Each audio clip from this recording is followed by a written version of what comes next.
ইয়া আইয়ুহান নাবিয়্যু হাররিদিল মুমিনিনা আলাল কিতাল। হে নবী, আমি আল্লাহ রাব্বুল আমিন আপনাকে হুকুম দেই, হে নবী, হাররিদিল মুমিনিনা আলাল কিতাল, মুমিনদেরকে লড়াই করার জন্য, প্রস্তুত করার জন্য আপনি উৎসাহিত করুন আমার দিনকে পূর্ণতায় পৌঁছাবার জন্য। আসলে জিহাদ কি? জিহাদ হলো, জিহাদ আমরা মনে করি অনেক সময় পা কেটে লাগান, হাত কেটে লাগান, মাথা কেটে লাগান, রক কেটে লাগান, এটার নাম বুঝি জিহাদ? না, এটার নাম জিহাদ না। জিহাদ শব্দের অর্থ হলো সার্বিক প্রচেষ্টা। আল্লাহ দিনকে পরিপূর্ণতায় পৌঁছাবার জন্য নিজের সার্বিক প্রচেষ্টা প্রয়োগ করা হলো জিহাদ। যেরকম কিনা, আরো যখন কিনা, ইসলামকে পূর্ণতায় পৌঁছানোর দায়িত্ব আমাদের আছে না নাই? আরো যখন আছে না নাই? এতে গিয়া যত কিছু বাধার সৃষ্টি হোক সব ডিঙ্গায়া উপেক্ষা করে, এতে যদি তোমার প্রাণ চলে যায় বাংলা, আল্লাহ রাব্বুল আলামিন চালাইয়া দিয়েছেন। আল্লাহ রাসূল বলেন, নবীও ঘোষণা দিলেন, আল্লাহ দিনকে পরিপূর্ণতায় পৌঁছতে গিয়া যদি তোমার জানলা চলে যায়, জেনে রাখো প্রাণ চলে যাবে, বিনা হিসাবে আল্লাহর তৈরি জান্নাত তোমার জন্য ওয়াজিব হয়ে যাবে। আর আমার আসলে চল মদিনায় যাওয়ার পরে হুকুম হয়ে গেল, নবী গো, এখন থেকে মুমিনদেরকে উৎসাহিত করুন নিজের জান মাল আল্লাহ রাস্তায় দেওয়ার জন্য, প্রস্তুতি গ্রহণ করার জন্য। রাসূল নিজে যুদ্ধের ময়দানের জন্য প্রস্তুতি গ্রহণ করলেন। রাসূল জিজ্ঞাসা করেন, সাহাবীরা, আমি কিন্তু জীবনে কোনোদিন যুদ্ধ করি নাই, লড়াই করি নাই, মোকাবেলা করি নাই, এখন তো 1000 সৈন্য নিয়ে আবু জাহেল হাজির হয়ে গেছে, কি করতে পারি বলো? এক সাহাবী দাঁড়ায় বলে, হুজুর পারমিশন দেন, শরীরের তাজা রক্ত ইসলামের জন্য বিলীন করে দিব। হুজুর বলেন বসো। আরেকজন দাঁড়ায় বলে, তখন এই অবস্থায় চতুর্থবারে দাঁড়ায় বললেন, মদিনার একটা গোষ্ঠীর সর্দার সাদ ইবনে মুআয রাদিয়াল্লাহু তাআলা আনহু, তিনি দাঁড়ায় বলেন, হুজুর চিন্তা করেন না, নুকাতিলু ফি সাবিলিল্লাহি আন ইয়ামিনিহি ওয়া শিমালিহি ওয়া খালফিহি ওয়া বাইনা ইয়াদাইহি, ইয়া রাসূলুল্লাহ পারমিশন দেন, আমি আপনার সামনে পিছনে ডাইনে বামে চতুর্দিকে জিহাদ করে শাহাদাত বরণ করব, তবে যুদ্ধের ময়দান থেকে কাফিরের সামনে আপনাকে রেখে দিয়া কোনদিন পিছপা হব না। হুজুর সাল্লাল্লাহু আলাইহি ওয়াসাল্লাম তখন মাত্র 313 জন লইয়া, 2টা ঘোড়া, 9 জনে মিলে একটা তরবারি যা আছে তা নিয়ে রওনা দিলেন। রওনা হয়ে গেলেন বদরের যুদ্ধে। বদরের ময়দানে বদর নামে একটা কুয়া আছে, এই কুয়ার পরে সংঘটিত হয়েছে মুসলমানের প্রথম যুদ্ধ। কাফের আর মুসলমানের মোকাবেলা প্রথম শুরু হয়ে গেল। আল্লাহ রাব্বুল আলামিন বলেন, আপনিও যান, নবীর যুদ্ধের পোশাক পরিধান করলেন, মাথার মধ্যে লোহার টুপি পরিধান করলেন, আর একটা যুদ্ধের পোশাক পরিধান করলেন যাতে তীরের আঘাত সহজে না ঢুকে। ওদের নিজেও যখন যুদ্ধের ময়দানের দিকে রওনা করিয়া 313 জন সাহাবী লইয়া ওদের যুদ্ধের ময়দানে গিয়া শ্রদ্ধায় পড়ে কান্দে, আবার কোন সময় হাত উঠাইয়া কান্দে, প্রভু গো, তুমি না বলেছ আমাদের ক্ষমতা যেখানে শেষ হবে তোমার ক্ষমতা সেখান থেকে শুরু হবে। মাত্র 313 জন সৈন্য নিয়ে হাজির হয়েছিলাম। প্রথমত কথা ছিল 2 জন 3 জন করে যুদ্ধ হবে, ওইদিকে কাফের 3 জন, এদিকে মুসলমান 3 জন, এদিকে দেওয়া হলো মুসলমান 3 জন, কাফেরদের দিক থেকে 3 জন দেওয়া হলো। হযরত আমির হামজা রাদিয়াল্লাহু তাআলার সামনে যেই কাফেরটা আসলো, তরবারির আঘাতে শেষ হয়ে গেল। আলীর সামনে যে আসলো, সেও তরবারির আঘাতে শেষ হয়ে গেল।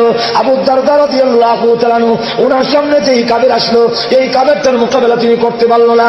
তার তরবারির আঘাতে হযরত সাহাবীর হাত কেটে গেল, আঙ্গুল কেটে গিয়েছে, রাস্তার থেকে জমিনে পড়ে গিয়েছে। এই অবস্থায় হযরত আলী রাদিয়াল্লাহু তাআলা ওনাকে টান দিয়া এক হাত দিয়া ধরে আর এক হাতের আঘাতে ওই কাফেরকে দ্বিখণ্ডিত করে আবু দারদা রাদিয়াল্লাহু তাআলাকে যখন নাকি রাসূলের কাছে হাজির করেছে, রাসূলের উরুতে মাথা রেখে যখন চোখের পানি দিয়া কান্দে আর কয়, আল্লাহ নবী গো, মনে রাখেন আমার জীবনের শেষ প্রান্তে এসে গেলাম, চোখের পানি ছেড়ে দিয়া কান্দে, আমি আর মনে করে পারবো না, আমি আল্লাহর রাস্তায় শহীদ হব। রাসূলটা একজন সাহাবী রে, গাবরেস না, ইতিহাসের কিতাবে প্রথম তোর নাম শহীদের খাতায় লেখা হবে। এই অবস্থা বেঈমান কাফেররা তাকায় দেখে, এইভাবে 3 জন যদি দেওয়া হয়, হযরত আলী আর হযরত আমির হামজার মোকাবেলা সমস্ত বেঈমান কাফেররাও পারবে না। জোরে কোন ঠিক কিনা? আরো জোরে কোন ঠিক কিনা? এর কারণ মুসলমান খালি শুধু নিজের ক্ষমতায় নিজের শক্তি লড়ে না, এদের সাথে একটা আলগা উপরি দূর হবে।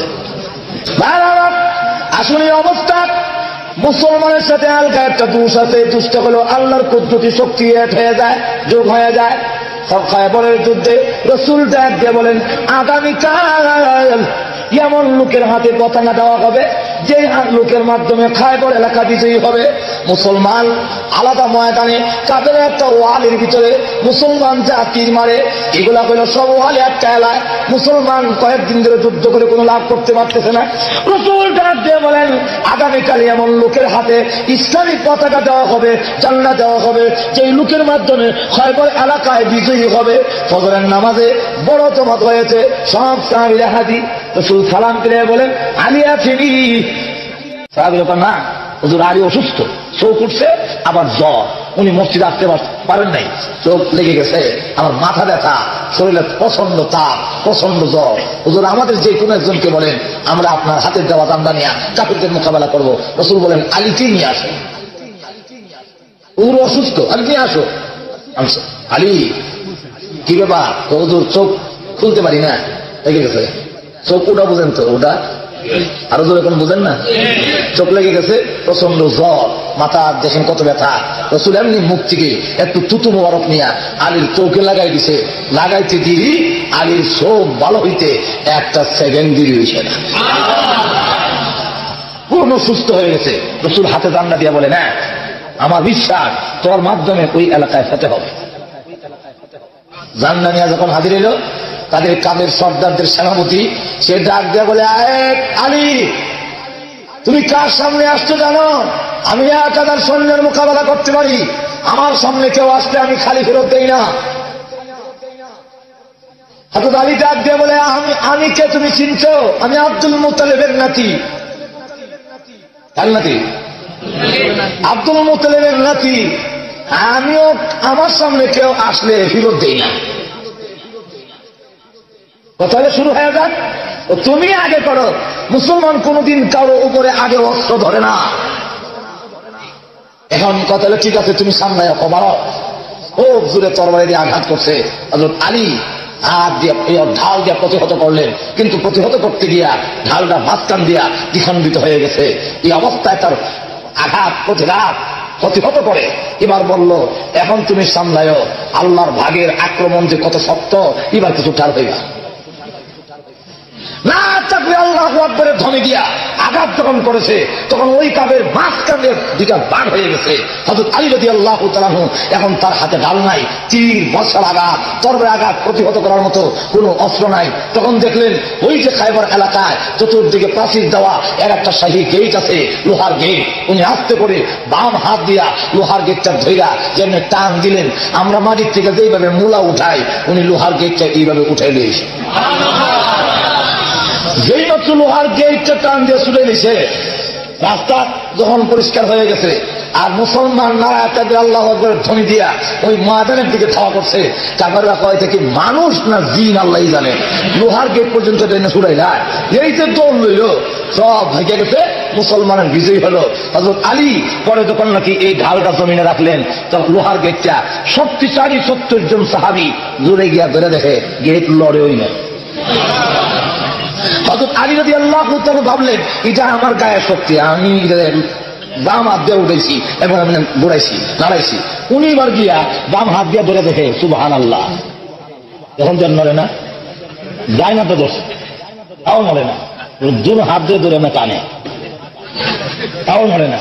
আল্লাহ প্রমাণ করে দিলেন, আলী যে তোমার গায়ের শক্তি নয়, শুধু মুসলমানকে বিজয়ী দেওয়ার জন্য আমি আকামুল হাকিমিন আল্লাহ রাব্বুল আলামিনের কুদরতি শক্তি তোর সাথে যোগ হয়ে গিয়েছে, যার ফলে তোর মুসলমানের বিজয়ী হয়েছে। তাহলে মুসলমান বিজয়ী লাভ করে আল্লাহর সাহায্যে। যখন কার সাহায্যে? যুদ্ধ যখন শুরু হয়ে গেল, কাফেররা তখন চুক্তি ভঙ্গ করে ওয়াদা দিল, না 3 করে লড়াই করলে চলবে না, সকলে মিলে হামলা চালাতে হবে। একসাথে যখন হামলা চালাই দিয়েছে, মুসলমান নিরস্ত্র, অস্ত্র কোনো নাই, অস্ত্র নাই, নজর মিললে একটা তরবারি, তাও আসান নাই।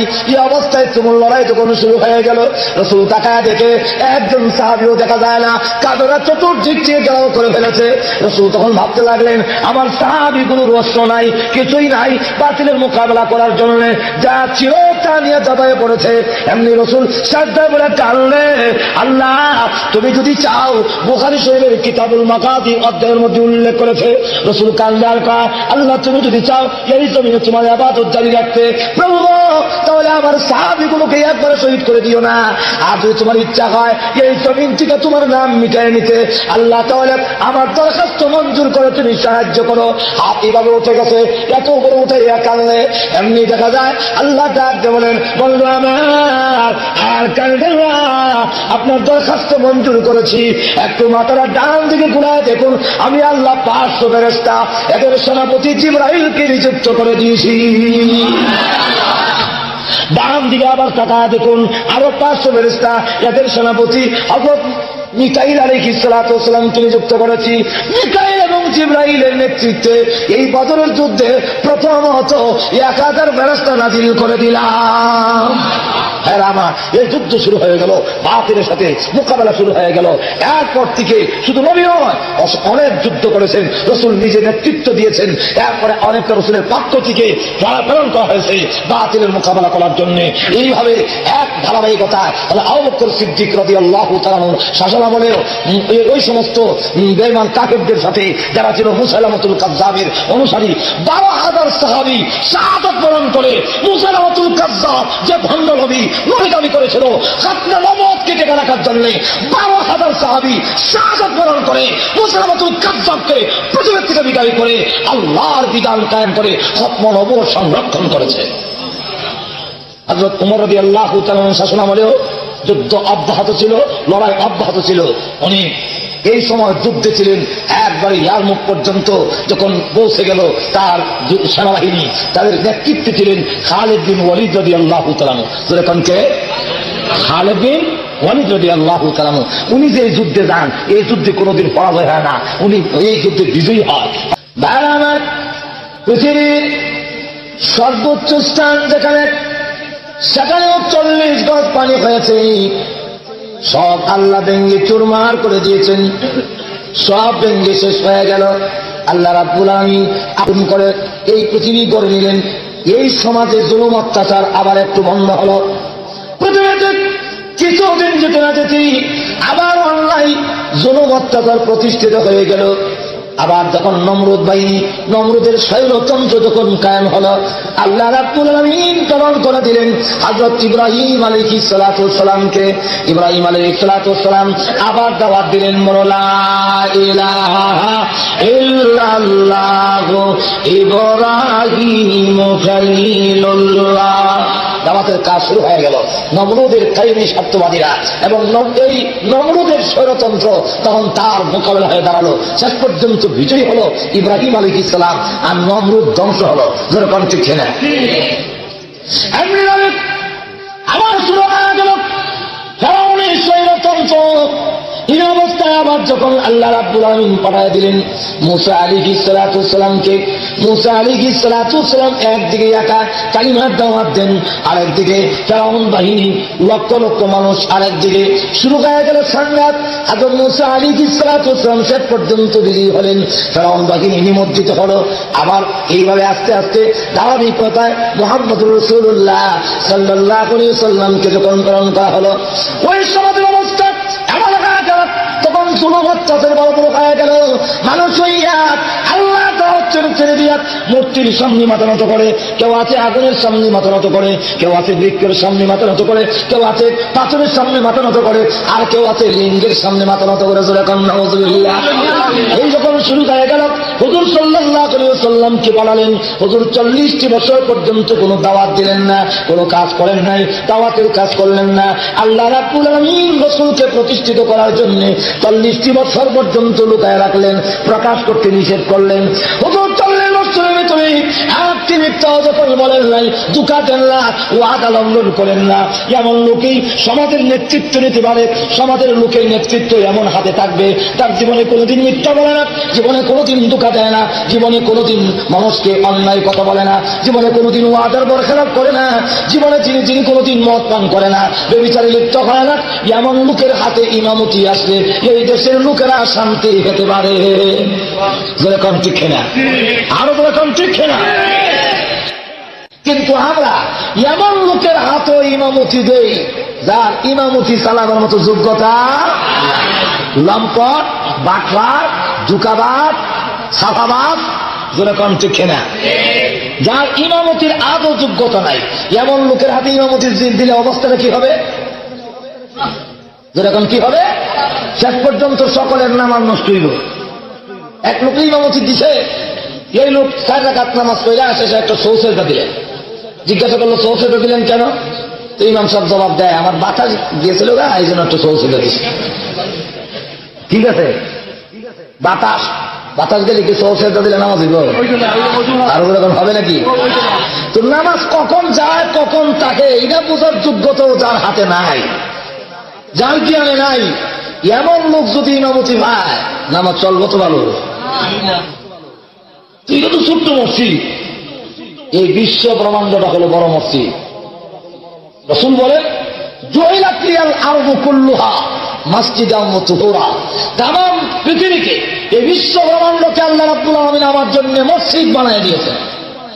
যেরকম কি, আরো যেরকম কি, এই বিশ্ব ব্রহ্মাণ্ডটা মসজিদ, এর ইমাম যিনি হবে তার কতটুকু যোগ্যতা দেখার দরকার, দরকার আছে না নাই? আরো যখন আছে না নাই? এই শুধু মসজিদের ইমামের উজু করে নামাজ নষ্ট হইলে 500 মানুষের নামাজ নষ্ট হইল মনে করেন।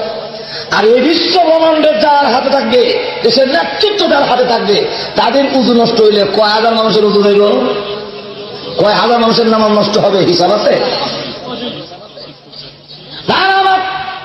আসলে চলে আমরা ছোট মসজিদের ইমাম নিযুক্ত করতে হলে ইমাম সাহেবের দাড়ি আছে কিনা দেখে কিনা, আর ওরকম দেখুন না নিবা, ওই ইমাম সাহেবের রাখবা তাদের দাড়ি আছে নিবা, দাড়ি না থাকলে ইমাম বানাইব নি কেউ? দাড়ি যদি আবার কাটতে রাখে হবে না, আমল ভালো না। টুপিটা গুল না লম্বা এটাও দেখে, পাঞ্জাবি একটু লম্বা কিনা এটাও খুঁজ নেয়, আবার গোপনে গোপনে ইমাম সাহেবের বউ সুন্দর কিনা এটা একটু খোঁজ নেয়। ইমাম সাহেবের বউ সুন্দর না হইলে আবার সুন্দর মহিলা দেখলে কোনা কোনো সবজে চাইব। তো মসজিদের ইমাম রাখবে এতগুলো খোঁজ নেয়, আর থানার ইমাম যিনি হবে, জেলার ইমাম যিনি হবে, একটা বিভাগের ইমাম যিনি হবে, উনি যে মদখোর, উনি যে নামাজ পড়ে না, আজ পর্যন্ত কোনোদিন খোঁজ নিছি? এখন তো যেরকম খোঁজ নিছি, এই জন্য আমাদের কপালে শান্তি আসে না। যেরকম ঠিক না, ঠিক না, আরো এরকম ঠিক না। যদি পরাজগার আল্লাহ মুত্তাকি এবং ভালো লোক, ধার্মিক এমন লোকের হাতে নেতৃত্ব থাকতো, তাহলে এই দেশের মানুষ শান্তি পেত। যেরকম ঠিক না, এজন্য আল্লাহ রাব্বুল আলামিন 40টি বছর পর্যন্ত রাসূলকে সমাজের মধ্যে প্রতিষ্ঠিত করলেন। যতদিন পর্যন্ত রাসূল সুদের বিরুদ্ধে কোনো কথা বলেন নাই, শিরকের বিরুদ্ধে কোনো কথা বলেন নাই, ঘুষের বিরুদ্ধে কোনো কথা বলেন নাই, ততদিন পর্যন্ত রাসূল ভালো ছিলেন। যেরকম ঠিক না। আর যেদিন থেকে আল্লাহ রাব্বুল আলামিন বলেন নবী তো আবু জাহলের বিরুদ্ধে, আবু লাহাবের বিরুদ্ধে, নমরুদের বিরুদ্ধে, উতবার বিরুদ্ধে, সাইবার বিরুদ্ধে আপনি ঘোষণা দিন, শান্তি যদি পেতে চাও ও দুনিয়ার মানুষেরা, তাহলে তোমরা পড়ো লা ইলাহা ইল্লাল্লাহু মুহাম্মাদুর রাসূলুল্লাহ। আবু জাহেল হক্কে রইল না বিপক্ষে? আরো যেরকম রাসূল কালিমার দাওয়াত শুরু করলেন। প্রথমত দাওয়াতের কাজটা শুরু করলো, ওনার নিজের গোষ্ঠীর মধ্যে বিরাট বড় খাওয়ানোর আয়োজন করলেন। খাওয়ান শেষ হওয়ার পরে রাসূল দাঁড়ায় বললেন আমি একটি কথা বলবো। আবু লাহাব দাঁড়ায় বলে চলো সকলেই, মুহাম্মদ না জানি কোন কথা বলে ফেলে, চলো আমরা সকলে চলে যাই। সকলেই চলে গেল, রাসূলের দাওয়াত কেউ গ্রহণ করলো না। আবার তিনি খাওয়ানোর আয়োজন করলেন, সকলে দোকানে খেতে বসলো। রাসূল এবার চিন্তা করলেন এখন যদি কালিমার দাওয়াত দেই, খাওয়ানোর ভিতরে দিতে হবে, হাত ধরে ফেললে আমার জাতি কেউ দাওয়াত গ্রহণ করবে না। এরকম ঠিক না?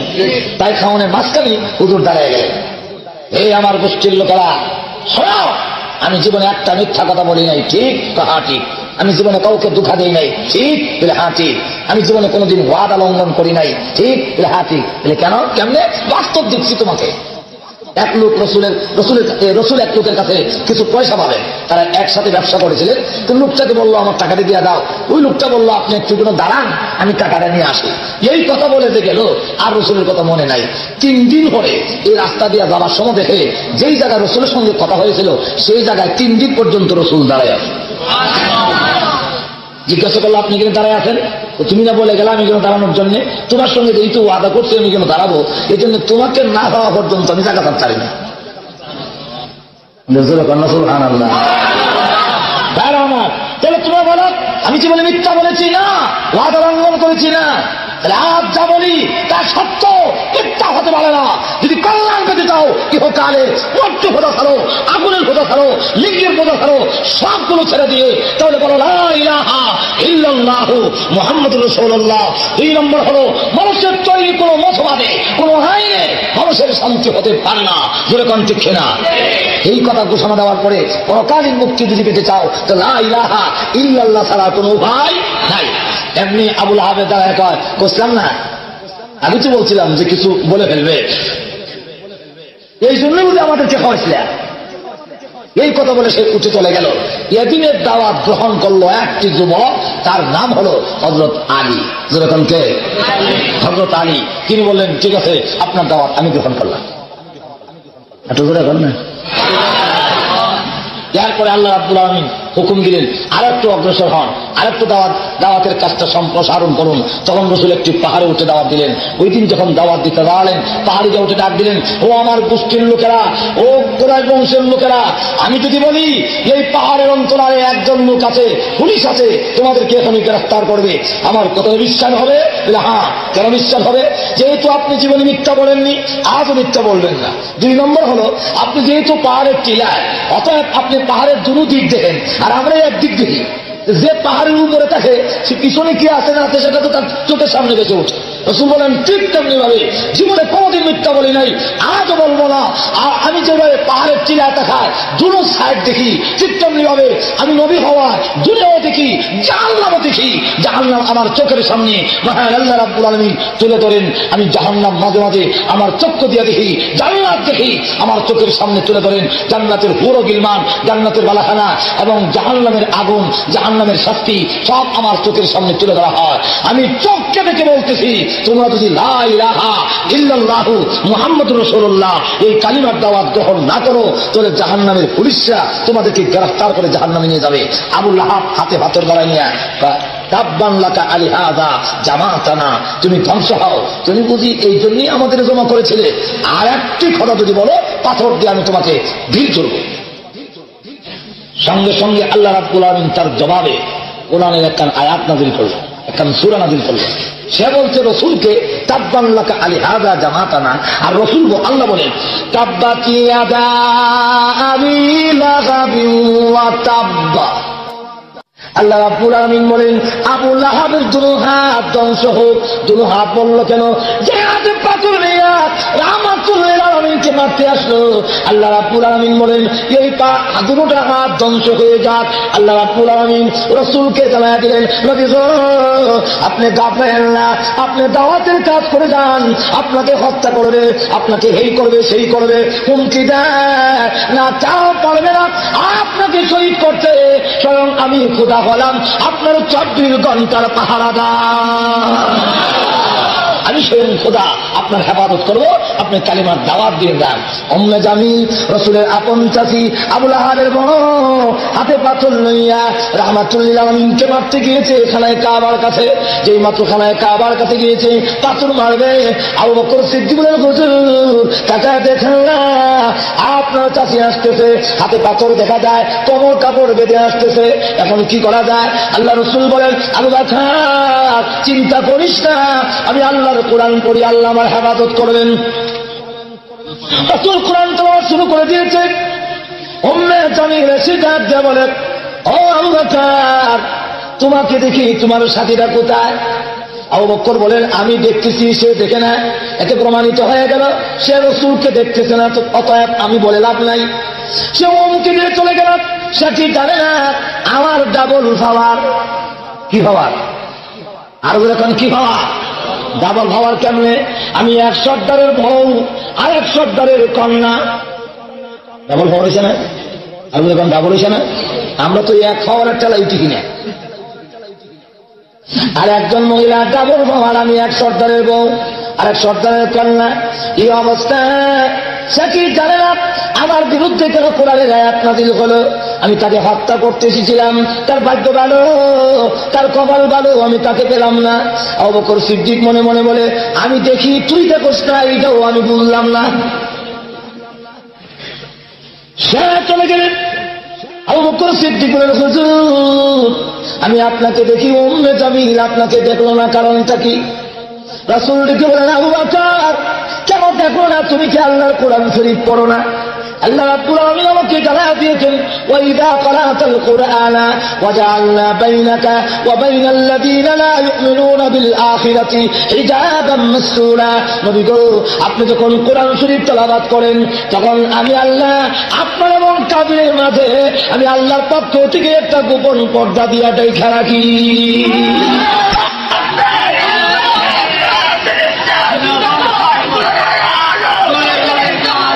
তুমি তো বুঝিও না। আর আমার এখন আসলে চললেন চতুর্দিকে আল্লাহ রাব্বুল আলামিন হিজাবাম মাসতুরা, একটা গোপন পর্দা দিয়ে ডেকে রাখেন। গোপন পর্দাটা কি তাফসীরের কিতাবে উল্লেখ করেছে। রাসূল বলেন, ও আমার সাহাবীরা, গোপন পর্দাটা কি জানোস নি? আমি যেই দিকে তাকাই সেই দিকে দেখি অসংখ্য অগণিত ফেরেশতা আমাকে ঘেরাও করে দাঁড়ায় আছে। আর আমার রাসূল কালিমার দাওয়াত দিতে শুরু করলেন। ওরা আবার লোক দেখালো প্রতিহত করার জন্য, হে মুহাম্মদ কালিমার দাওয়াত বন্ধ করে দাও, এই আন্দোলন বন্ধ করো, তোমাকে সুন্দর স্ত্রী দিব, টাকা পয়সা দিব, তোমাকে বড় সর্দার মেনে নিব।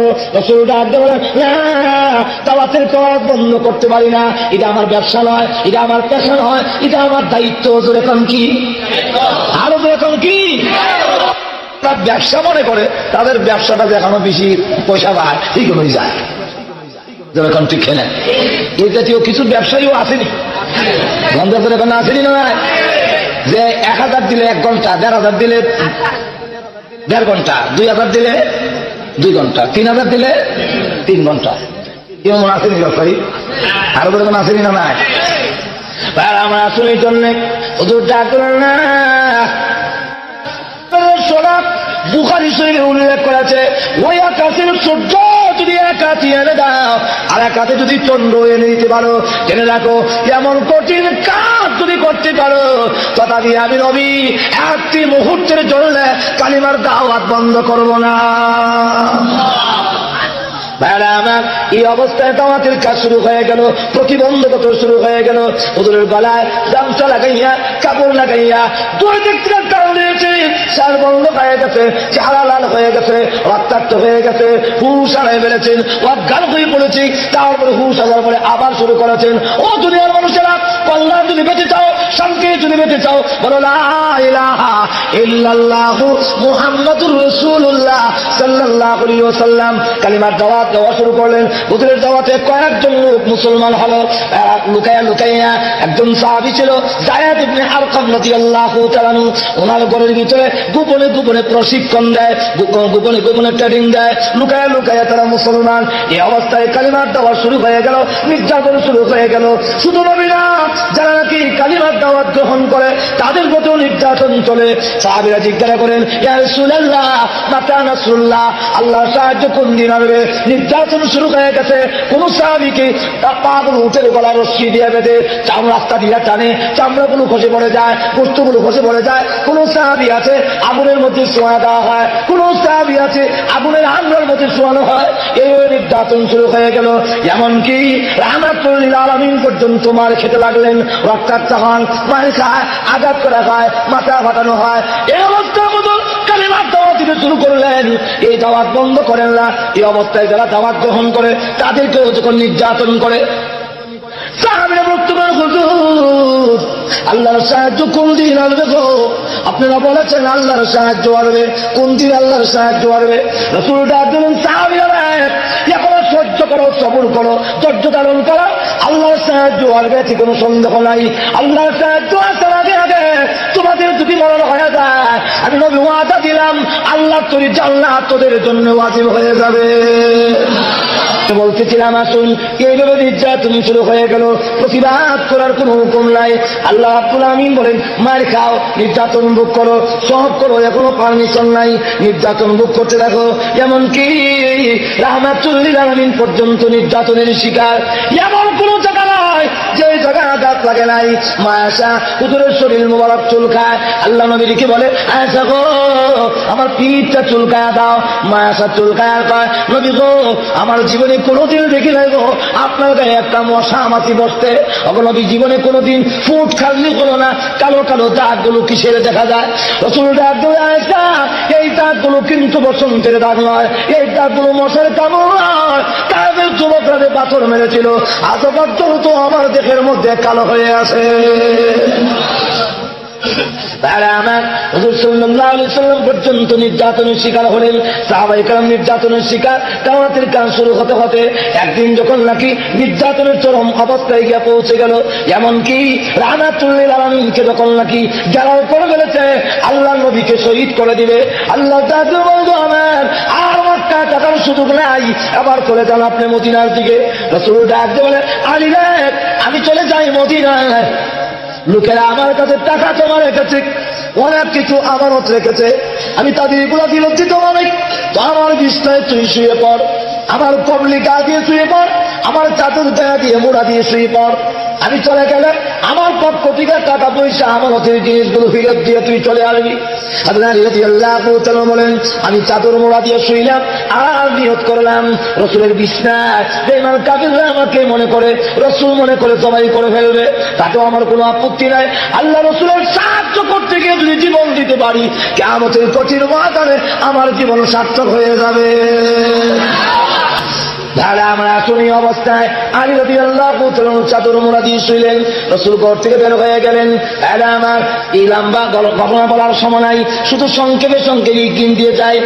আমার চলুন হুজুর সাল্লাল্লাহু আলাইহি ওয়াসাল্লাম মক্কা থেকে নির্যাতনের 13 বছর পর্যন্ত দাওয়াতের কাজ করলেন, মানুষের ধারে ধারে করলেন, কালিমার দাওয়াত দিলেন, এই কথা বুঝালেন আল্লাহর বিধান ছাড়া আল্লাহ যে একমাত্র মাবুদ, আল্লাহর দাওয়াত গোলামি স্বীকার করণ ছাড়া পৃথিবীর মানুষ কোনদিন শান্তিতে পারে না, দুনিয়াও পারে না, আখিরাতেও পারে না। এটা 13 বছর পর্যন্ত বোঝানোর পরে যখন দেখা গেল তারা চরম পর্যায়ে পৌঁছে গেছে, আল্লাহ ডাক দিলেন আপাতত মদিনায় যান, আপাতত মদিনায় যান।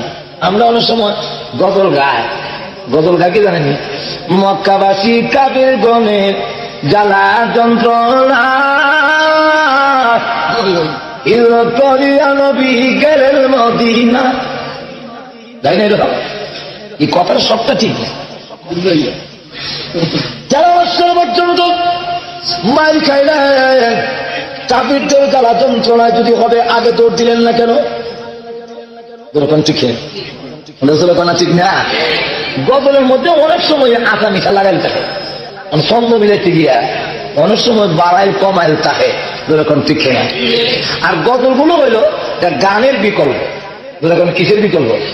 সবটার গুড়ি একখানা, গজল গান নাচ সঙ্গীত সবটির গুড়ি একখানা। ঘুমাই গেছেন এক মার সন্তান, কে সন্তান? এক মার সন্তান। গান খেলে যেমন দুশুতে এই দিয়ে পেলেন গজলের নাম দিয়ে এত দামি চলছে, যেরকম ঠিক না। আর যেরকম ঠিক না, এমন একটি তালে শুরু হয়েছে নবিদানের প্রেম বাজারে আমার যাবা, যেরকম আপনি কিনা না সুতার আর দু সূর্য লাগা, যেরকম ঠিক কিনা দেখবেন সবই তো হয় তারা আসেনি আমাদের সমাজে। নবিদানের প্রেম বাজারে আমার যাওয়া হইল না, হাইরে আবার হাইরে ভাই একটা গোটা দেয়, যেরকম ঠিক কিনা। এখন নবিদানের প্রেমের বাজারটা যে কোলানো ঠিক যা জানলাম না। হুজুর মক্কাবাসী কাফির কোনের জ্বালা যন্ত্রণা নয়, আল্লাহর হুকুমে মদিনায় চললেন। কার হুকুমে? আরো তো এখন কার হুকুমে? জ্বালা যন্ত্রণায় যদি হবে আগে কেন গেলেন না? আল্লাহ অনেক দিয়েছে হুজুর বের হয়ে যান, রসুল বের হয়ে গেলেন। মক্কার থেকে যখন মদিনার দিকে যায়, মন যেতে চায় না, বারবার করে মক্কার দিকে তাকায়, চোখের পানি ছেড়ে দিয়ে কাঁদে আর দেখে বলে মক্কা তোকে ছেড়ে যেতে মন চায় না। চরজমিনে আল্লাহর ঘর দাঁড়ায় আছে, চরজমিনে আমার বাবার জন্ম, আমার জন্ম, এই মক্কার মাটি হলো আমার জন্মভূমি, আমার মাতৃভূমি, ছেড়ে দিতে মন চায় না। রাসূল বারবার কাঁদে। এমনি জিবরাইল এসে বলে হুজুর আল্লাহ বলেছেন আপনি আবারও তো মদিনায় যান, এই মক্কা নগরীতে আপনাকে আবারও আল্লাহ ফিরায় আনবে। মদিনায় চলে গেলেন, সেখানেও যখন নাকি গিয়ে যখন নাকি শান্তিতে বসবাস করতে লাগলেন, তখন মক্কার কাফেররা সেখানেও শান্তিতে দিবে না, সেখানেও থাকতে দিবে না। এখন শুরু হয়ে গেল, আল্লাহ বলেন আর সবুর নয়, এবার পাল্টা। যেরকম ঠিক না, আরো যেরকম ঠিক না। মানুষ যখন নাকি দেখবেন কুকুর যখন বিড়ালের উপরে হামলা চালায়, তখন বিড়ালের আর কোনো উপায় থাকে না, ডাইনে গেল কামড় মারে, বামে গেল কামড় মারে, পিছন থেকে গেল কামড় মারে। এখন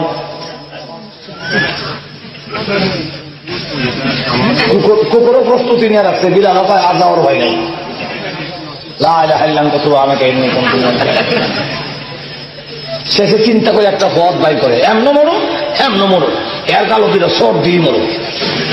যেরকম ঠিক না, এমনি যেমন কুকুরের গালের মধ্যে বিড়াল দুইটা সর মেলা দেয়, এদিকে এই সুযোগে লাল নীল বাতি দেবে আর বিড়াল যান মাথায় যায়।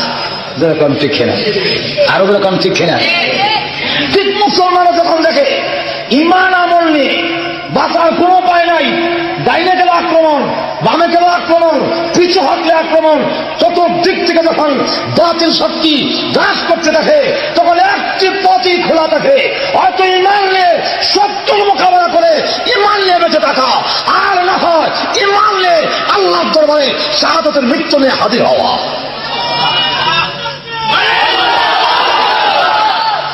এই অবস্থায় ভাইরা আমার আসুন, আইসা লাভ নাই, নারায় থাকবে বেড়া ইউজ হয়ে গেছি। ভাইরা আমার আল্লাহ রাব্বুল আলামিন পারমিশন তখন দিলেন। সংক্ষেপে বলতেছি, দাওয়াতের কাজ যদি বিস্তারিত আলোচনা করতে যাই তাহলে আমার একদিনের এই 1 ঘন্টা 1.5 ঘন্টা সময় কোলাবে না। সংক্ষেপে শেষ করে দিলাম। রাসূল কালিমার দাওয়াত মায়ের খাইয়া নির্যাতন ভোগ করে 13 বছর পর্যন্ত মানুষের ধারে ধারে ঘুরতেনি না, ঘুরতেন না, আরো যখন ঘুরেন নাই। এরপরে আল্লাহর হুকুমে মক্কা থেকে হিজরত করে কই গেলেন? আরো এখন কোথায়? মদিনায়। মদিনার লোকেরা আবার সম্মানের রাসূলকে যখন গ্রহণ করলো, ছোট ছোট বাচ্চারা পর্যন্ত যখন চতুর্দিক থেকে নাচ করতে লাগছে, তলা আল বাদরু আলাইনা মিন সানিয়াতিল বিদাই। এটার বাংলাটা হইল আর আকাশেতে লক্ষ তারার জোনাক জ্বলেছে। বুঝিনি বাংলা? বাংলা হয়েছে অনেকে কয় বলে তালা আল বাদরু আলাইনা মিন সানিয়াতিল বিদাই। এইটার বাংলা আমি করছি আকাশের লক্ষ তারার জোনাক জ্বলেছে। এটা আসলে বাংলাটা হয়েছে না, আরবিয়ার সাথে আর বাংলার কোনো মিল নেই। যারা আরবি জানেন এটার অর্থ হইল তলা আল বাদরু আলাইনা মিন সানিয়াতিল বিদাই, আমাদের উপরে 14 তারিখের চন্দ্র উদয় হয়েছে। এবং কোথার থেকে? এটা হলো সানায়া বেদায়া একটা জায়গার নাম। এই জায়গার থেকে আকাশের পূর্ণিমার চন্দ্র নয়, আমেনার 14 তারিখের পূর্ণিমার চন্দ্র মদিনার বুকে উদয় হয়েছে। ও মদিনাবাসীওয়ালারা, তোমাদের জন্য এখন উচিত আল্লাহর শুকর আদায় করা। যেরকম ঠিক না। এখন এটার সাথে আকাশের লক্ষ্য তারার সাথে মিল আছে নি? এখন তো যেরকম মিল আছে। এখন সামনের দিকে যাই। কি অবস্থায় ছোট ছোট বাচ্চাগুলো চতুর্দিকে ঘুরে আর কান্দে, বলে তাহলে আল বাদরু আলাইনা মিন সানিয়াতিল বিদাই ওয়াজাবা শুকরু আলাইনা মাদা লিল্লাহি দাই। যখন নাকি পড়তে লাগলো, হাত উঁচু করে করে লাফাইয়া রাসূলের উটের উপরে উঠতে চায়। রাসূল ডাক দিয়ে বলে, মদিনার ছেলেরা, ও মদিনার ছেলেরা, এত আনন্দিত হলি, আমার উঠে উঠার জন্য পাগল হয়ে গেলে। রাসূল উঠে উঠায়, টাকা না হইলে একটা নামায় আর একটা উঠায়, আর দেখে বলে, মদিনার ছেলেরা, মক্কার ছেলেরা কিন্তু আমাকে এইভাবে অভ্যর্থনা দেয় নাই। এই সম্মান করে নাই, তোমরা আমার দেশের না, আমার আত্মীয় না, তারপর আমার জন্য পাগল হয়ে গেলে। আমাদের ছেলেরা চিরজীবন কি তোরা ভালো মারবে নাকি মক্কার ছেলের মতো তোরাও পাথর মারবে? ছোট ছোট বাচ্চাগুলো হাত উঁচু করে ডাক দিয়ে বলে, ইয়া রাসূলুল্লাহ, আপনি ভয় পাইয়েন না, আমরা কিন্তু মক্কার নই, আমরা হলাম মদিনার ছেলে। শুধু মুখ দিয়া নয়, শরীরের টাকা রক্ত যদি আপনার জন্য দিতে হয়, আমরা শরীরের টাকা রক্ত দিয়ে হলো আপনার ইজ্জত আমরা রক্ষা করব। রসুল খুশি হয়ে গেলেন ছোট ছোট বাচ্চাদের কথা। রসুল মদিনার ভিতরে ঢুকলেন, প্রতিটি ঘরে ঘরে আনন্দ, প্রতিটি ঘর থেকে ডাক আসতেছে, হালুম্মা ইয়া রাসূলুল্লাহ, হালুম্মা ইয়া রাসূলুল্লাহ। মোটামুটি রসুল সেখানে শান্তিতে বসবাস করতেছেন। সেটাও মক্কার কাফেররা যখন দিবে না, আবু জাহলের নেতৃত্বে 1000 সোলজার লইয়া অস্ত্রে শস্ত্রে সুসজ্জিত হইয়া মদিনায় হামলা চালাইয়া মুহাম্মদকে মদিনার থেকে নিশ্চিহ্ন করে দেওয়া হবে, এই যখন প্রস্তুতি নেওয়া হলো, আল্লাহ এবার ডাক দেয়া বলেন, উদিনা লিল্লাযীনা ইউকাতিলুনা ফি সাবিলিল্লাহ। নবী, আপনি জিহাদ করার জন্য আমি আল্লাহ আজ থেকে পারমিশন দিলাম। আলহামদুলিল্লাহ, আরো বলেন আলহামদুলিল্লাহ। এখন থেকে আর মাইল নয়, নবী ইসলাম পালন করতে গায়ে বাধার সৃষ্টি করবে, আপনি তার প্রতিহত করার জন্য, মোকাবেলা করার জন্য, ইসলামকে পূর্ণাঙ্গে পৌঁছাবার জন্য যা আছে তাহলে আপনি চাপায়া পড়ুন। আপনাদের ক্ষমতা যেখানে শেষ হবে, আল্লাহর ক্ষমতা সেখান থেকে শুরু হয়ে যাবে।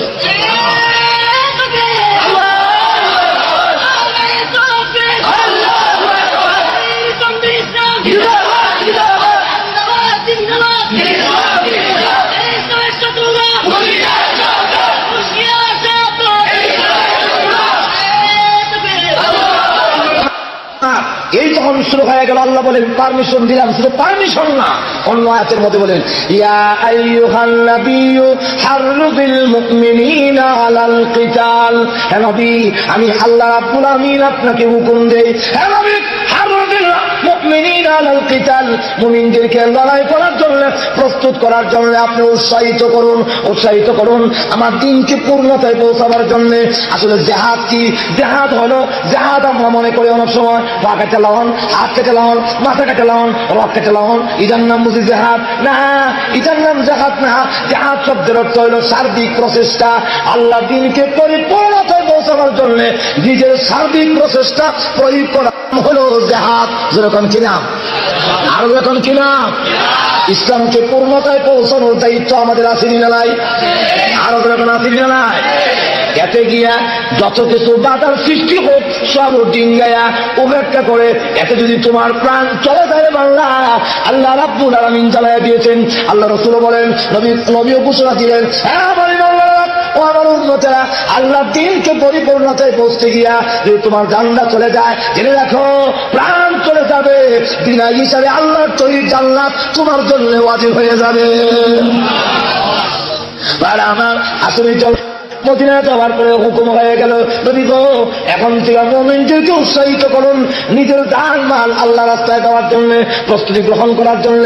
রাসূল নিজে যুদ্ধের ময়দানের জন্য প্রস্তুতি গ্রহণ করলেন। রাসূল জিজ্ঞাসা করেন, সাহাবীরা আমি কিন্তু জীবনে কোনোদিন যুদ্ধ করি নাই, লড়াই করি নাই, মোকাবেলা করি নাই, এখন তো 1000 সৈন্য নিয়ে আবু জাহেল হাজির হয়ে গেছে, কি করতে পারি বলো? এক সাহাবী দাঁড়ায় বলে, হুজুর পারমিশন দেন, শরীরের টাকা রক্ত ইসলামের জন্য বিলীন করে দিল। হুজুর বলেন বসো।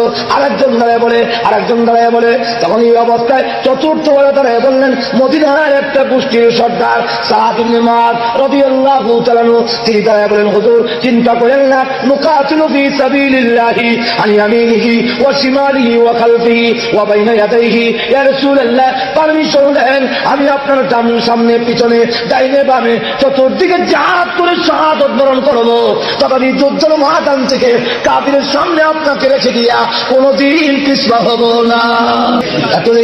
লা ইলাহা ইল্লাল্লাহ, জোরে সরে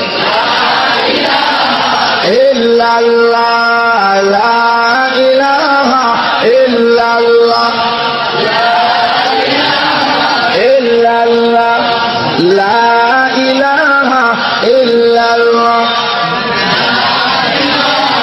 ইল্লাল্লাহ, লা ইলাহা ইল্লাল্লাহ। মুহাম্মাদুর রাসূলুল্লাহ সাল্লাল্লাহু আলাইহি ওয়াসাল্লাম। আসুন হুজুর সাল্লাল্লাহু আলাইহি ওয়াসাল্লাম তখন মাত্র 313 জন লইয়া দুইটা ঘোড়া 9 জনে মিলে একটা তরবারি যা আছে তা নিয়ে রওনা দিলেন। রওনা হয়ে গেলেন বদরের যুদ্ধে। বদরের ময়দানে বদর নামে একটা কুয়া আছে, এই কুয়ার পরে সংঘটিত হয়েছে মুসলমানের প্রথম যুদ্ধ। কাফের আর মুসলমানের মোকাবেলা প্রথম শুরু হয়ে গেল। আল্লাহ রাব্বুল আলামিন বলেন, আপনিও যান, নবীর যুদ্ধের পোশাক পরিধান করলেন, মাথার মধ্যে লোহার টুপি পরিধান করলেন, আর একটা যুদ্ধের পোশাক পরিধান করলেন যাতে তীরের আঘাত সহজে না ঢুকে। ওদের নিজেও যখন যুদ্ধের ময়দানের দিকে রওনা করিয়া 313 জন সাহাবী লইয়া ওদের যুদ্ধের ময়দানে গিয়া শ্রদ্ধায় পড়ে কান্দে। আবার কোন সময় হাত তুলে কান্দে, প্রভু তুমি না বলেছ আমাদের ক্ষমতা যেখানে শেষ হবে তোমার ক্ষমতা সেখান থেকে শুরু হবে। মাত্র 313 জন সৈন্য নিয়ে হাজির হয়েছিলাম। প্রথমত কথা ছিল 2 জন 3 জন করে যুদ্ধ হবে। ওইদিকে কাফের 3 জন, এদিকে মুসলমান 3 জন। এদিকে দেওয়া হলো মুসলমান 3 জন, কাফেরদের দিক থেকে 3 জন দেওয়া হলো। হযরত আমির হামজা রাদিয়াল্লাহু তাআলার সামনে যেই কাফেরটা আসলো তরবারির আঘাতে শেষ হয়ে গেল। আলীর সামনে যে আসলো সেও তরবারির আঘাতে শেষ হয়ে গেল। আবু দারদা রাদিয়াল্লাহু তাআলা ওনার সামনে যেই কাফের আসলো এই কাফেরটার মোকাবেলা তিনি করতে পারলো না। তার তরবারির আঘাতে হযরত সাহাবীর হাত কেটে গেল, আঙ্গুল কেটে গিয়েছে, রাস্তার থেকে জমিনে পড়ে গিয়েছে। এই অবস্থায় হযরত আলী রাদিয়াল্লাহু তাআলা ওনাকে টান দিয়া এক হাত দিয়া ধরে আর এক হাতের আঘাতে ওই কাফেরকে দ্বিখণ্ডিত করে আবু দারদা রাদিয়াল্লাহু তাআলাকে যখন নাকি রাসূলের কাছে হাজির করেছে, রাসূলের উরুতে মাথা রেখে যখন চোখের পানি দিয়ে কান্দে আর কয়, আল্লাহ নবী গো মনে রাখেন আমার জীবনের শেষ প্রান্তে এসে গেলাম, চোখের পানি ছেড়ে দিয়া কান্দলে আমি আর মনে করে পারবো না, আমি আল্লাহর রাস্তায় শহীদ হব। রাসূলটা একজন সাহাবী রে, ঘাবড়িস না, ইতিহাসের কিতাবে প্রথম তোর নাম শহীদের খাতায় লেখা হবে। এই অবস্থা বেঈমান কাফেররা তাকায় দেখে এইভাবে 3 জন যদি দেওয়া হয় হযরত আলী আর হযরত আমির হামজার মোকাবেলা সমস্ত বেঈমান কাফেররাও পারবে না। জোরে কোন ঠিক কিনা? আরো জোরে কোন ঠিক কিনা? এর কারণ মুসলমান খালি শুধু নিজের ক্ষমতায় নিজের শক্তি মরে না, এদের সাথে একটা আলগা উপরি দূর আছে। জোরে কোন আসেনি না নাই? তার বাস্তব প্রমাণ দেখেন না? উসামা বিন লাদেনের নাম শুনলে আমেরিকা রাশিয়ার রাষ্ট্রপ্রধানরা পর্যন্ত ফেসা ধরে না, অথচ লোকটারে দেখলে বোঝা যায় আপনার 10 বছরের বেমাইয়া। ঠিক না? কিন্তু এত ভয় পায় কেন? তার সাথে আর একটা যোগাযোগ আছে, যেরকম আসেনি না নাই? শোনান আর এরকম কোথায় আপনাদের অসুবিধা হইতেছে? অসুবিধা হইতেছে? অসুবিধা হইলে ভালো, আমি তাড়াতাড়ি করে দেব। আসলে অবস্থা মুসলমানের সাথে আলগা একটা দোষ আছে। দোষটা হলো আল্লাহর কুদরতি শক্তি এক হয়ে যায়, যোগ হয়ে যায়। খায়বরের যুদ্ধে রাসূল ডাক দিয়ে বলেন, আগামীকাল এমন লোকের হাতে পতাকা দেওয়া হবে যে লোকের মাধ্যমে খায়বর এলাকা বিজয়ী হবে। মুসলমান আলাদা ময়দানে কাফের একটা ওয়ালের ভিতরে মুসলমান যা তীর মারে এগুলা হলো সব ওয়ালে একটা এলাকায়। মুসলমান কয়েকদিন ধরে যুদ্ধ করে কোনো লাভ করতে পারতেছে না। রাসূল ডাক দিয়ে বলেন, আগামীকাল এমন লোকের হাতে ইসলামিক পতাকা দেওয়া হবে, জান্নাত দেওয়া হবে, যেই লোকের মাধ্যমে খায়বর এলাকায় বিজয়ী হবে। ফজরের নামাজে বড় জমাত হয়েছে, সব সাহাবীরা হাজির। রাসূল সালাম ফিরে বলেন, আলী আছেনি? সাহাবীরা না, হুজুর আলী অসুস্থ, চোখ উঠছে আবার জ্বর, উনি মসজিদে আসতে পারেন নাই, চোখ লেগে গেছে, আমার মাথা ব্যথা, শরীরে প্রচন্ড তাপ, প্রচন্ড জ্বর। হুজুর আমাদের যে কোনো একজনকে বলেন, আমরা আপনার হাতের দেওয়া জান্দা নিয়ে কাফেরদের মোকাবেলা করবো। রাসূল বলেন, আলীকেই নিয়ে আসো। হুজুর অসুস্থ, আলী নিয়ে আসো।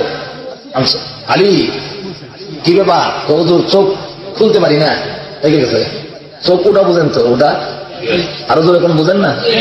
চোখ লেগে গেছে, প্রচন্ড জ্বর, মাথা দেখেন কত ব্যথা। রাসূল এমনি মুখ থেকে একটু তুতু মোবারক নিয়ে আলীর চোখে লাগাই দিছে। লাগাইতে দিই আলীর চোখ ভালো হইতে 1 সেকেন্ড দেরি হয়েছে না, পূর্ণ সুস্থ হয়ে গেছে। রাসূল হাতে জান্নাত দিয়া বলে, না আমার বিশ্বাস তোর মাধ্যমে ওই এলাকায় ফেতে হবে। জান্নাত নিয়ে যখন হাজির এলো, তাদের কাদের সর্দারদের সেনাপতি সে ডাক দেয়া বলে, আলী তুমি কার সামনে আসছো জানো?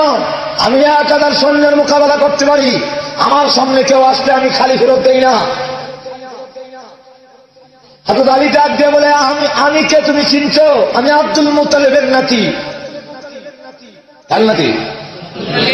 আব্দুল মুত্তালিবের নাতি। আমিও আমার সামনে কেউ আসলে ফেরত দেই না। কথা শুরু হয়ে যাক, তুমি আগে করো। মুসলমান কোনদিন কারো উপরে আগে অস্ত্র ধরে না। এখন কথা হলো, ঠিক আছে তুমি সামনে মারো। ও জোরে তরবারি দিয়ে আঘাত করছে। হযরত আলী হাত দিয়ে ঢাল দিয়ে প্রতিহত করলেন, কিন্তু প্রতিহত করতে গিয়া ঢালটা মাঝখান দিয়া দ্বিখণ্ডিত হয়ে গেছে। এই অবস্থায় তার আঘাত প্রতিহত করে এবার বলল, এখন তুমি সামলায়, আল্লাহর ভাগের আক্রমণ যে কত শক্ত, এবার কিছু ঠার হইবা না। চাকরি আল্লাহু আকবারের ধ্বনি দিয়া আঘাত যখন করেছে, তখন ওই কাবের মাঝখানে দুইটা বাঘ হয়ে গেছে। হযরত আলী রাদিয়াল্লাহু তাআলা এখন তার হাতে ঢাল নাই, তীর, বর্ষার আঘাত, তরবারির আঘাত প্রতিহত করার মতো কোনো অস্ত্র নাই। তখন দেখলেন ওই যে খায়বার এলাকায় চতুর্দিকে প্রাচীর দেওয়া একটা শাহী গেট আছে, লোহার গেট। উনি আস্তে করে বাম হাত দিয়া লোহার গেটটা ধইরা যেমনি টান দিলেন, আমরা মাটির থেকে যেইভাবে মূলা উঠাই, উনি লোহার গেটটা এইভাবে উঠাই দিয়েছে। যেই মাত্র লোহার গেটটা টান দিয়ে ছুটে দিছে, রাস্তা যখন পরিষ্কার হয়ে গেছে, আর মুসলমান নারায় তাদের আল্লাহ আকবারের ধ্বনি দিয়া ওই ময়দানের দিকে ধাওয়া করছে। কাফেররা কয় থেকে মানুষ না জিন আল্লাহই জানে, লোহার গেট পর্যন্ত টেনে ছুড়াই যায়। এই যে দৌড় লইল, সব ভেঙে গেছে, মুসলমানের বিজয়ী হলো। হযরত আলী পরে যখন নাকি এই ঢালটা জমিনে রাখলেন, তখন লোহার গেটটা শক্তিশালী 70 জন সাহাবী জুড়ে গিয়া ধরে দেখে গেট লড়েই না। হযরত আলী রাদিয়াল্লাহু তাআলা ভাবলেন, এটা আমার গায়ের শক্তি, আমি বাম হাত দিয়ে উঠেছি এবং আমি ঘুরাইছি, নাড়াইছি। উনি এবার গিয়া বাম হাত দিয়ে ধরে দেখে সুবহানাল্লাহ, এখন যেন নড়ে না, যায় না তো দোষ, তাও নড়ে না। দুটো হাত দিয়ে ধরে না টানে, তাও নড়ে না। আল্লাহ প্রমাণ করে দিলেন, আলী যে তোমার গায়ের শক্তি নয়, শুধু মুসলমানকে বিজয়ী পাওয়ার জন্য আমি আল্লাহ রাব্বুল আলামিনের কুদরতি শক্তি তোর সাথে যোগ হয়ে গিয়েছে, যার বলে তোর মুসলমানের বিজয়ী হয়েছে। তাহলে মুসলমান বিজয়ী লাভ করে আল্লাহর সাহায্যে, যেরকম কার সাহায্যে। যুদ্ধ যখন শুরু হয়ে গেল, কাফেররা তখন চুক্তি ভঙ্গ করে ওয়াদা দিল, না 3 করে লড়াই করলে চলবে না, সকলে মিলে হামলা চালাতে হবে। একসাথে যখন হামলা চালিয়ে দিয়েছে, মুসলমান নিরস্ত্র, অস্ত্র কোনো নাই, অস্ত্র নাই, নজরে মিললে একটা তরবারি, তাও আসান নাই। এই অবস্থায় তুমুল লড়াই যখন শুরু হয়ে গেল, রাসূল তাকায় দেখে একজন সাহাবীও দেখা যায় না, কাফেররা চতুর্দিক থেকে ঘেরাও করে ফেলেছে। রাসূল তখন ভাবতে লাগলেন, আমার সাহাবীগুলোর অস্ত্র নাই, কিছুই নাই বাতিলের মোকাবেলা করার জন্য, যা ছিল তা নিয়ে দাবায় পড়েছে।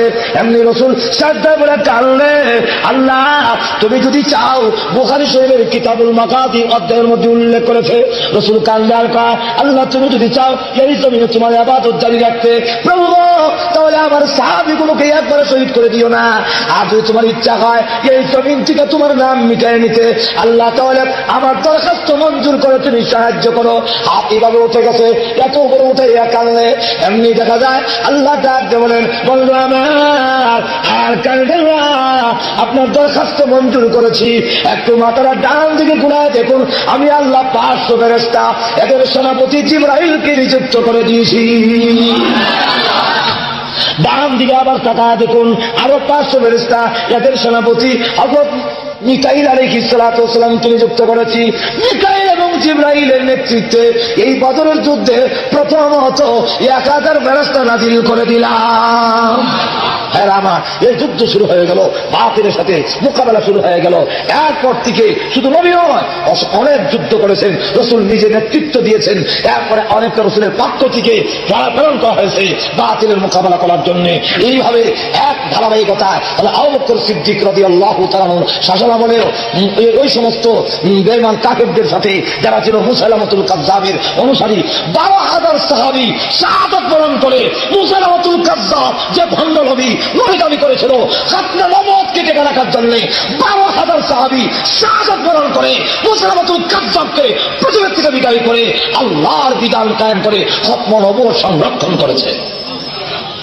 হযরত ওমর রাদিয়াল্লাহু তাআলা শাসনামলেও যুদ্ধ অব্যাহত ছিল, লড়াই অব্যাহত ছিল। উনি এই সময় যুদ্ধে ছিলেন একবারে ইয়ারমুক পর্যন্ত যখন পৌঁছে গেল তার সেনাবাহিনী, তাদের নেতৃত্বে ছিলেন খালিদ বিন ওয়ালিদ রাদিয়াল্লাহু তাআলা আনহু।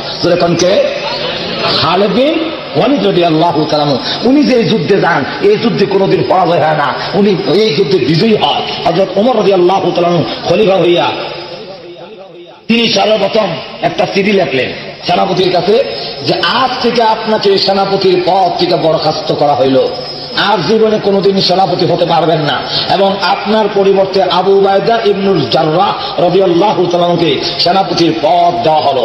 হযরত খালিদ বিন ওয়ালিদ কোনো প্রতিবাদ করলেন না, আস্তে করে সেনাপতির মুকুটটা আবু উবাইদা ইবনুল জাররাহর মাথায় পড়াইয়া দিলেন, কিন্তু সাধারণ সৈন্যদের কাছে বললেন না, কারণ মানুষের একটা ধারণা হয়ে গেছে ওমর রাদিয়াল্লাহু তাআলা আনহু কেন তাকে বরখাস্ত করলেন। বরখাস্ত করার কারণ হলো মানুষের একটা ধারণা হয়ে গেছে যে খালিদ বিন ওয়ালিদ যে যুদ্ধের তাহে এই যুদ্ধে কোনোদিন পরাজয় হয় না, আমরা বিজয়ী হই। এই ধারণা ঠিক নয়। খালেদের ব্যক্তিত্বে, তার রণকৌশলে, তার বাহাদুরি, এটা কিন্তু বিজয়ী হয় না। বিজয় মুসলমান বিজয় হয় আল্লাহর সাহায্যে। যেরকম কার সাহায্যে, আরো যেরকম কার সাহায্যে, আল্লাহর সাহায্যে। কারণ